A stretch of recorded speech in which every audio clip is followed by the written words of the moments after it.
Tour de France sur Europe 1. C'est avec l'expertise de Laurent Fignon. Aujourd'hui, c'est repos sur le Tour de France. Ce matin, Alberto Contador est toujours en jaune à l'issue de la 16e étape, remportée hier par un Français, Pierrick Fédrigo, 6e victoire française sur le Tour.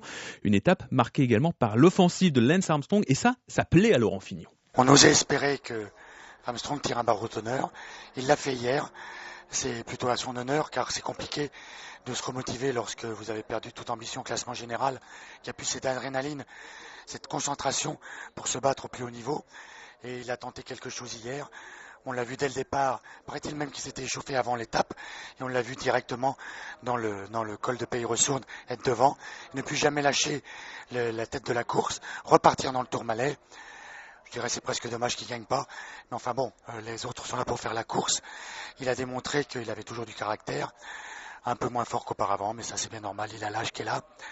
En tout cas, félicitations, parce que se remotiver juste pour une victoire d'étape quand vous en avez tant gagné, c'est pas simple. Il a réussi à le faire. Je crois qu'il peut être content malgré tout de tirer sa révérence de cette façon. Dans le groupe d'échappée, c'est malgré tout le plus fort qui s'impose, Pierrick Fédrigo? Alors c'est pas toujours le plus fort qui s'impose, heureusement, parce que à ce moment-là, pas grand monde gagnerait de course. Mais là, en l'occurrence, c'est à la fois celui qui s'est le mieux débrouillé, qui a été suffisamment intelligent pour bien sentir comment ce groupe allait vivre et comment ce groupe allait aller jusqu'à l'arrivée. Et effectivement, on a vu au sprint qu'il n'avait pas de rival. Donc oui, je pense qu'on peut dire à la fois un coureur intelligent et le plus fort. Il reste une étape pyrénéenne demain, avec le Tourmalet pour arriver, et Schleck hier qui n'a pas vraiment rassuré, notamment avec une équipe qui est défaillante. Et alors effectivement, c'est la dernière chance de Schleck, c'est aussi d'ailleurs la dernière de Contador pour consolider sa position avant le dernier chrono. On voit mal comment Schleck va s'en sortir, son équipe est un peu dans le dur.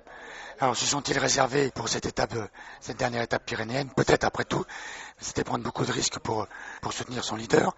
Néanmoins, on a du mal à penser que Schleck puisse prendre 2 minutes ou presque dans l'ascension du Tourmalet à Contador. Le parcours n'est pas tout à fait favorable à des grandes manœuvres. Le sommet du Soulor qui précède le Tourmalet est situé à 40 km du pied du Tourmalet. Donc c'est pas très favorable tout ça. Heureusement peut-être finalement que le mauvais temps va s'en mêler et peut changer la donne avec un choc thermique, puisqu'il va y avoir à peu près une vingtaine de degrés de moins. Donc il y a cette petite incertitude, sinon ça va être très compliqué pour Schleck. Laurent Fignon au micro de Bérangère Bond, Bérangère Fignon au micro de